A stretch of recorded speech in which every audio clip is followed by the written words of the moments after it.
Muito bem, pessoal, então, nossa aula de engenharia de software, e a gente vai falar de um tema muito interessante, que é a parte de desenvolvimento ágil.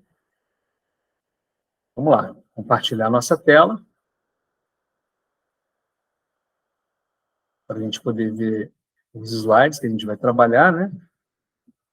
Esse é um material conceitual que a gente está utilizando, e esses materiais todos, eles são disponíveis para vocês lá no nosso Classroom. Então, processo de desenvolvimento de software, e agora a gente vai conhecer esses processos de desenvolvimento ágeis, e vamos falar sobre o RUP, que é o processo unificado. Então, na parte de desenvolvimento ágil, a gente vai estudar dois métodos, o Scrum e o XP, ou o XP e o Scrum. E depois a gente vai falar do processo unificado, tá bom? Onde a gente trabalha muito com a parte de UML, que eu já citei em aulas anteriores, tá?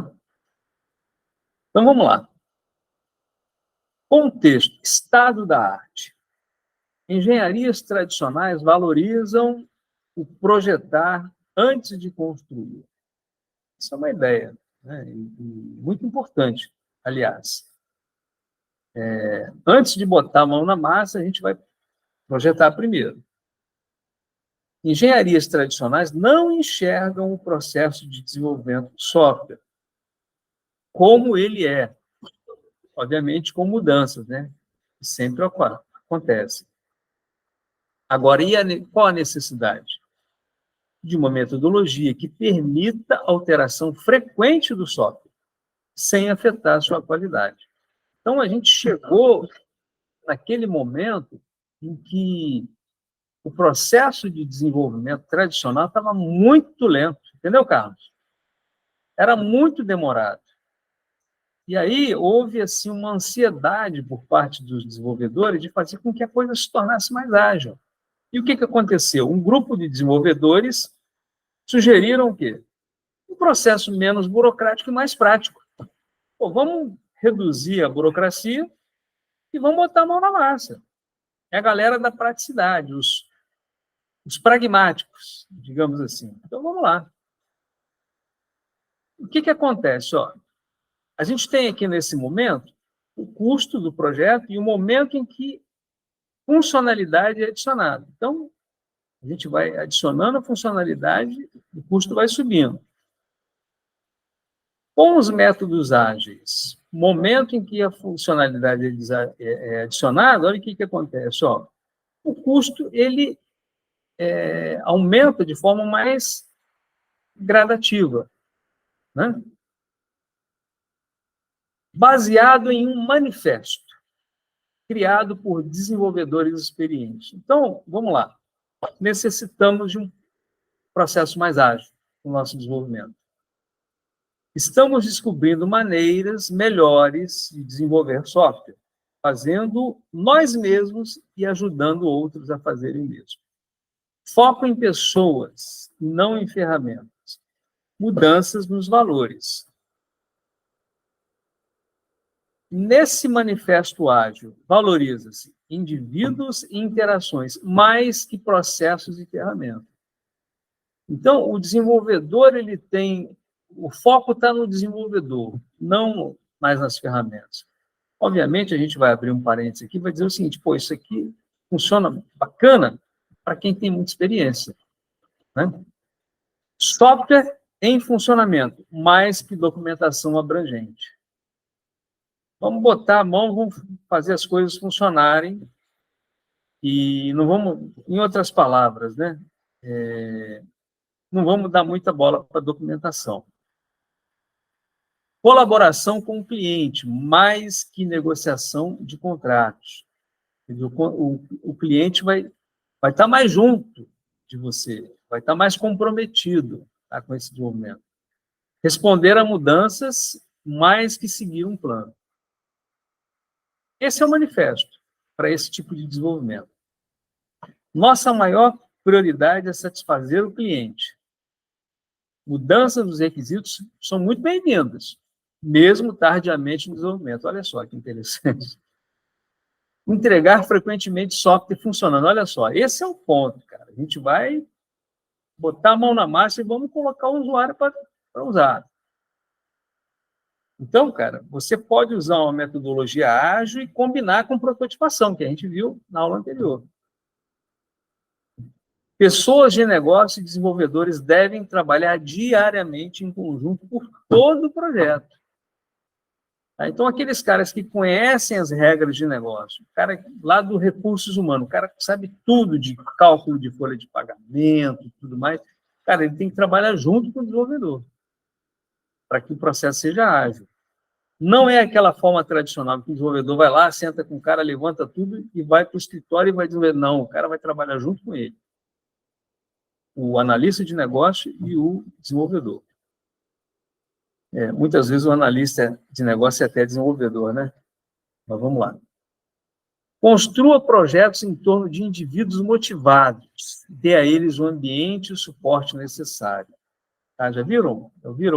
As histórias lá da Microsoft, como é que funciona? O cara tem até um parque dentro da empresa, né? Para ele se divertir, né? O método mais eficiente e eficaz de transmitir informações para e entre uma equipe de desenvolvimento é através de um bate-papo, de uma conversa. Software funcionando é a medida primária do progresso. Eu só vou medir que o sistema está sendo desenvolvido, que a coisa está funcionando, à medida que eu entrego. Eu faço entregas. Tá? Em intervalos regulares, a equipe reflete sobre como se tornar mais eficaz, então, refina e ajusta seu comportamento. Ó, detalhe, hein? Em intervalos regulares. Então, em determinados momentos, a equipe faz aquela reflexão sobre a eficiência do sistema e fazer os ajustes. E aí entra o método XP. Vamos lá. O que significa XP? Extreme Program, ou Programming, né?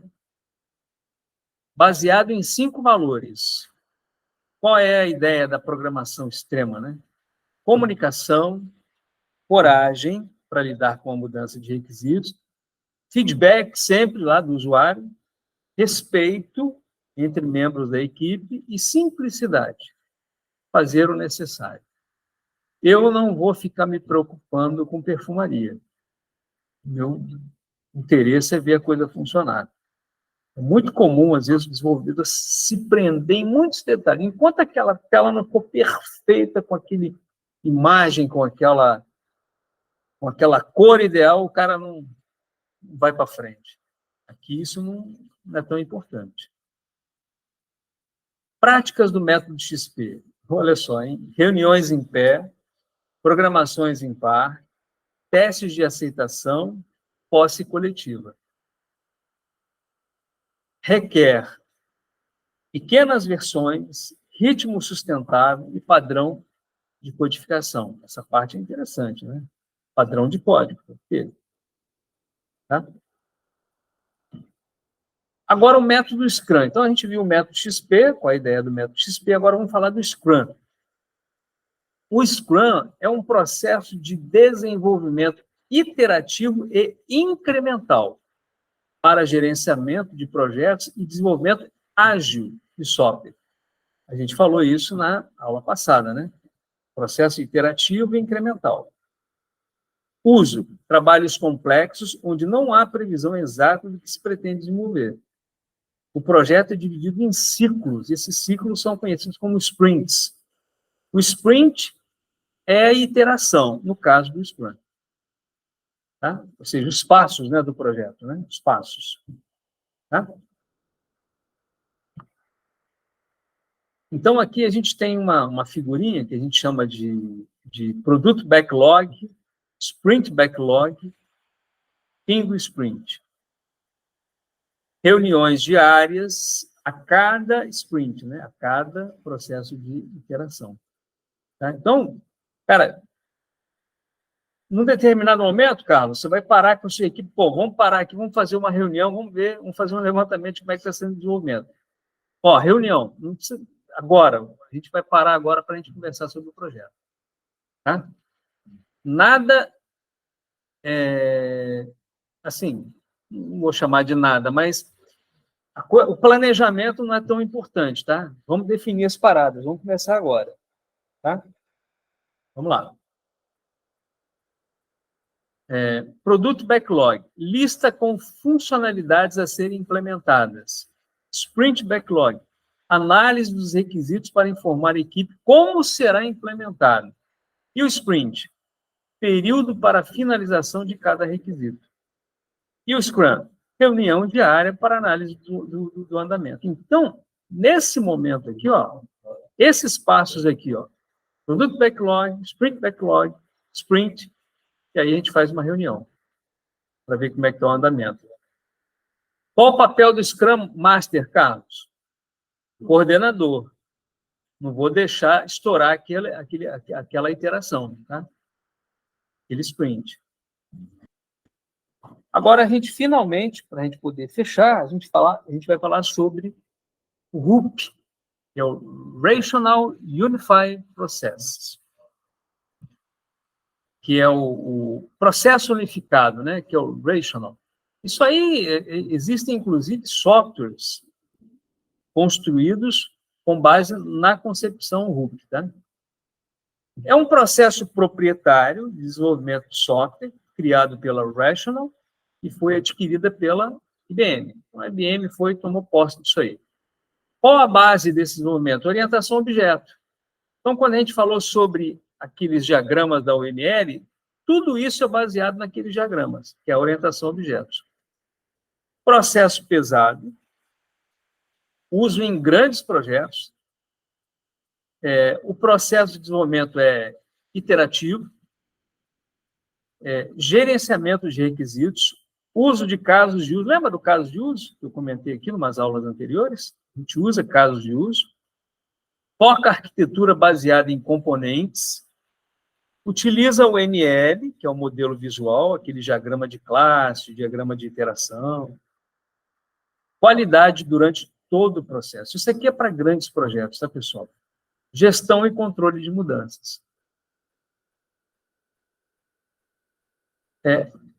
O RUP consiste em disciplinas, mais fases, mais interações. Quais são as disciplinas? Modelagem de negócios, requisitos, análise e desenho, implementação, teste, implantação, configuração e mudanças. E o projeto? Consiste em gestão de pessoas, orçamento e contratos. Aqui a coisa é mais formal, mais formalizada. Ambientes, servidores, ferramentas, bancos de dados. E as fases do RUP são essas, olha. Concepção, elaboração, construção e transição. Na concepção, estabelecer o escopo e viabilidade econômica do projeto. Então, tudo, cara, tem que ser planejado, tem que ser concebido inicialmente. Elaboração, eliminar principais riscos e definir arquitetura estável. Como é que a gente constrói o projeto? Desenvolver o produto até que ele esteja pronto para testes. Ou beta-testes. Isso é muito comum, né, gente? Normalmente a gente vê alguns softwares que a gente utiliza, como o Node, por exemplo, e tal, são lançadas versões beta, né? Beta-teste. Você tem sempre uma versão LTS, que é a última versão estável, né? Mas existem versões betas que você pode ir testando. Transição, entrar no ambiente do usuário. Então, essas fases são as fases do RUP. Tá? E aqui tem um gráficozinho mostrando para vocês como é que é o processo dessas iterações e as suas fases. Tá? Então, a gente tem aqui as fases: iniciação, elaboração, construção e transição. E as disciplinas, todas elas integradas, né? As fases: modelagem de negócios, requisitos, análise de design, implementação, teste, implantação, gerenciamento de configuração e mudança, gerenciamento de projeto e ambiente. Tudo isso, olha, tá vendo? É intercalado com as fases. Tá? Legal. Duas dimensões. Aqui a gente tem o eixo horizontal, né? O eixo aqui, ó, horizontal, e o eixo vertical. O eixo horizontal representa o tempo. Mostra os aspectos do ciclo de vida à medida que se desenvolve. São as fases da interação. E no eixo vertical, onde são representadas as disciplinas que agregam as atividades. É um negócio, assim, fantástico, sabe, gente? Muito bem bolado, muito bem planejado. Isso é um negócio bem bacana. Mas isso aqui é muito válido para grandes corporações, né? Trabalham com isso. Tá? E assim a gente termina essa fase onde a gente apresentou para vocês os métodos ágeis, a gente falou sobre XP e Scrum, e nós finalmente falamos sobre o processo unificado, que é o RUP, né, da IBM. Ok? Voltamos para cá, para a apresentação, para aqui a gravação, e na sequência, a gente discute as dúvidas, né, os comentários finais, tá bom? Então, estou parando aqui a nossa gravação do conteúdo básico. Valeu, pessoal.